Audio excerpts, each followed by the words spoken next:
Apa yang Anda bayangkan jika seorang raja meninggal dunia?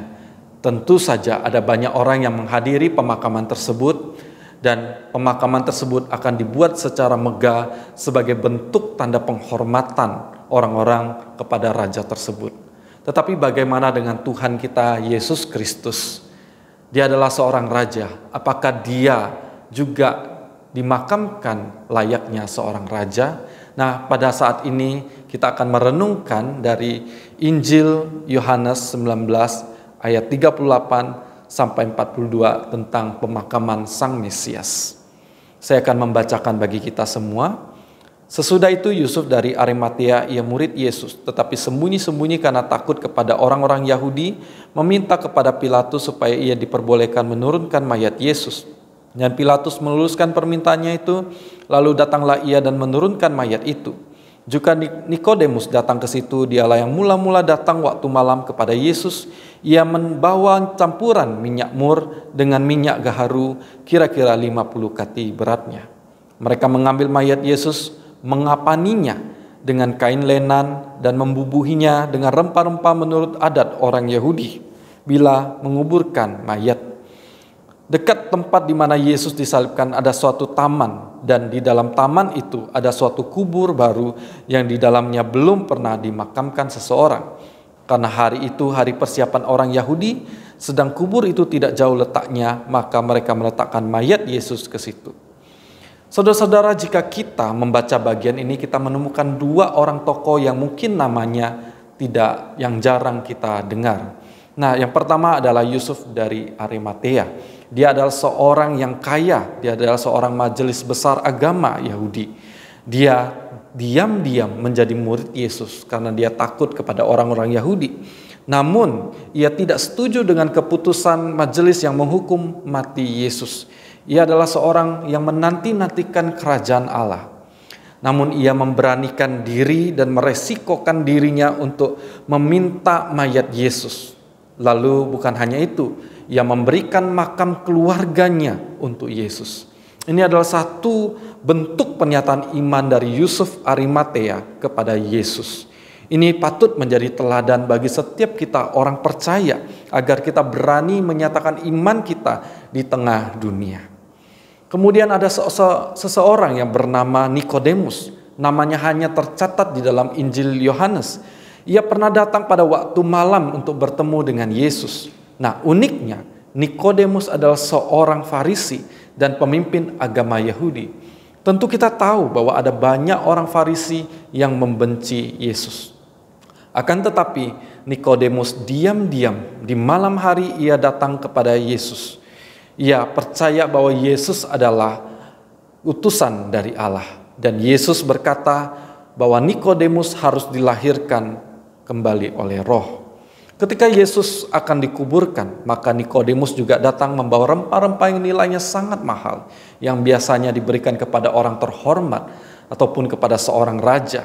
Namun kita melihat di sini, Nikodemus juga mungkin saja telah menjadi murid Yesus. Dia menyatakan imannya kepada Yesus dengan memberikan rempah-rempah yang mahal untuk menguburkan Yesus. Baik Yusuf dari Arimatea dan Nikodemus memperlakukan Yesus sebagai raja. Nah, para penafsir berpendapat bahwa kubur yang ditempati oleh Yesus adalah kubur milik keluarga Yusuf dari Arimatea, seorang yang kaya dan bangsawan. Maka kuburan itu adalah kuburan seorang raja ataupun seorang yang kaya. Nah, dan dikatakan bahwa kuburan di Bukit Batu tersebut belum pernah dipakai. Jika kita merenungkan betapa luar biasanya Allah Bapa mempersiapkan pemakaman bagi sang anak Allah layaknya seorang raja. Nah, mengapa? Pertama, kita melihat tidak ada orang yang memprediksi atau membayangkan bahwa Mesias akan mati disalib. Kemudian Yesus dianggap sebagai penista agama. Yesus bukanlah konglomerat yang memiliki tanah pekuburan. Di samping itu ketika Yesus disalibkan itu bertepatan pada hari orang Yahudi merayakan Sabat Paskah. Kebiasaan orang Yahudi tidak boleh membiarkan seseorang tergantung di kayu salib selama hari Sabat tersebut. Maka tidak heran orang-orang yang disalib akan dimatikan secara paksa. Orang Yahudi bahkan tidak boleh memegang mayat pada hari itu karena akan dianggap najis. Namun kita melihat keberanian Yusuf dan Nikodemus untuk menguburkan mayat Yesus dan tidak takut dianggap seorang yang najis. Dengan waktu yang sangat singkat itu, tidak mungkin Yesus dapat dikuburkan secara layak seorang raja. Tidak ada waktu untuk berkabung dan menangisi mayat Yesus. Namun Allah telah mempersiapkan pemakaman bagi anaknya yang tunggal itu layaknya seorang raja. Sungguh ini adalah sesuatu yang luar biasa. Yang tak kalah pentingnya adalah kita menemukan sesuatu yang unik di Injil Yohanes, bahwa Yohanes menggunakan kata taman untuk menunjukkan lokasi di mana Yesus dikubur, sedangkan di Injil yang lain tidak dicatat. Hal ini kemungkinan dicatat oleh Yohanes untuk mengingatkan manusia akan kegagalan manusia pertama di Taman Eden. Manusia yang jatuh di dalam dosa dan mendapatkan kutukan maut di taman tersebut. Tetapi Yesus sebagai Adam yang kedua, ia dikubur dalam suatu taman untuk menyatakan bahwa kutuk maut telah dibayar dan ditanggung lunas oleh Tuhan kita, Yesus Kristus melalui kematiannya. Sungguh ini adalah berita anugerah yang luar biasa bagi setiap kita orang-orang yang percaya. Saudara-saudara, apa yang menjadi respon bagi kita saat ini, orang-orang yang percaya dan beriman kepada Dia? Bukankah kita harus meresponinya dengan iman kita sama seperti Yusuf dari Arimatea dan Nikodemus yang dengan berani menyatakan imannya walaupun dengan resiko ditolak, dihina ataupun dianiaya? Marilah di momen kita mengenang kasih pengorbanan Tuhan kita Yesus Kristus, mari kita juga berani menyatakan iman kita di tengah dunia, baik melalui perkataan dan perbuatan kita. Kiranya semakin banyak orang yang mengenal akan kasih Tuhan kita Yesus Kristus dan percaya kepada Dia.